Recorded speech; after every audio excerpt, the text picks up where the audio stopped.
bird bath.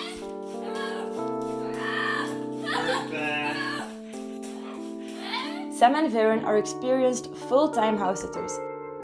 And they told me the story of their first house-sitting experience. When we started in 2016, it was our first house sit. It was going to be 3 months in Salt Lake City, and we just connected right away. He's like, I think you guys would be perfect. He was amazing.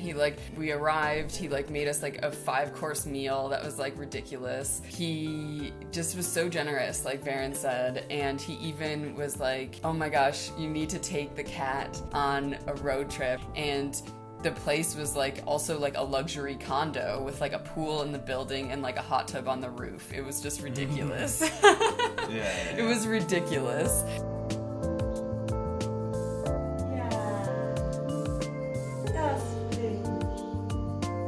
That was that hasn't happened since then, and that's not the norm. So I don't want people to think they're gonna be, chilling in a rooftop hot tub and taking cats on road trips. Back to reality. So, what is house sitting actually? House sitting is an exchange where a traveler is looking for a way to reduce their accommodation costs, and then people with a home and a pet are looking for a way to reduce their pet care and home care costs while they're away traveling. The person with the pet gets free pet care, and then the house sitter gets free accommodations while they're traveling. Oh my goodness! Oh my goodness! Oh. Okay, well, free accommodation sounds nice. Is there also another reason why I should try this?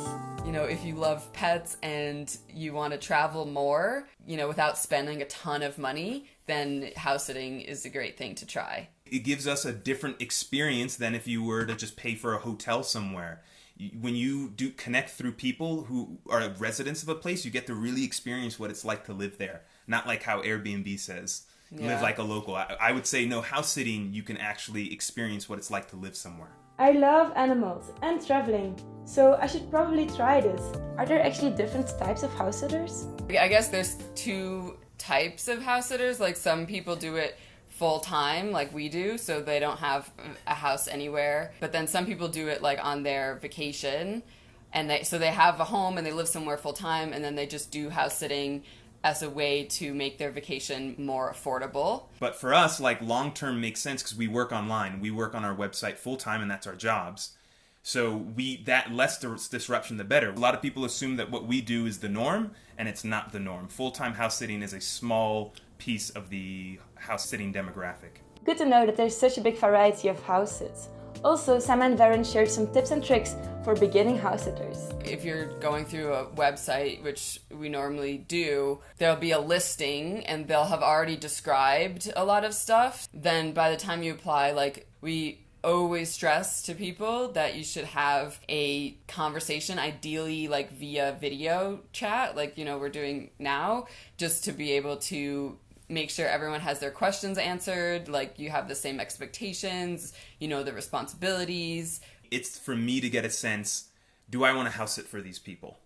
Because it's an exchange. It's not like one person's your employer and you're the employee. The very specifics of how many times you feed that cat a day, that's something you're going to go over once you're at the house sit. But we might ask very specific questions like if your cat takes any medication. Also, the location is important too. So we don't travel with a car. So we always ask if, there's a grocery store within walking distance, or is there public transportation nearby?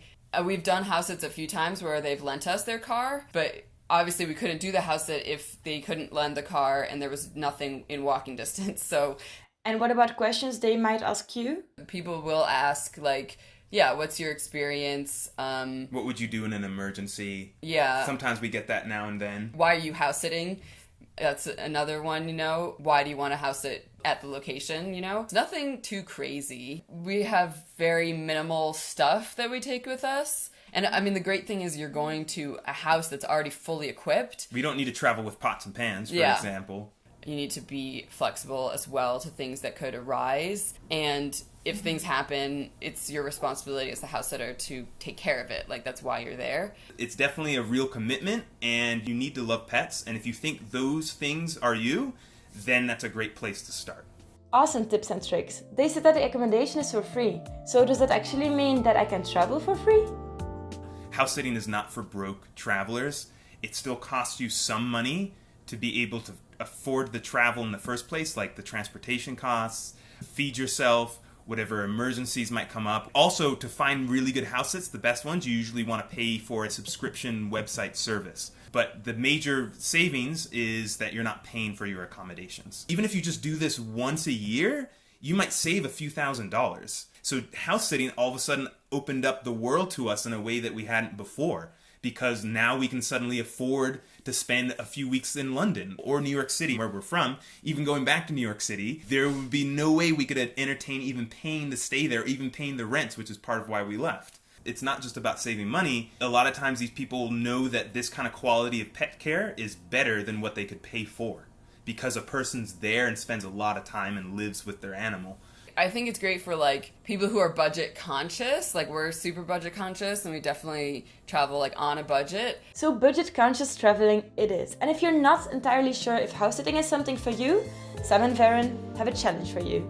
Well, we always recommend people to try house sitting close to home. Like make sure you have some pet experience. Try house sitting for friends, family, and maybe some strangers that live nearby, like neighbors. Interesting idea. This will give a better understanding of what house sitting is without jumping into the complete unknown. Would you try house sitting, or do you have experience already? Let us know in the comments below. But before you go, leave a big thumbs up and subscribe to my channel if you haven't already. Thank you a lot, and I will see you in the next one.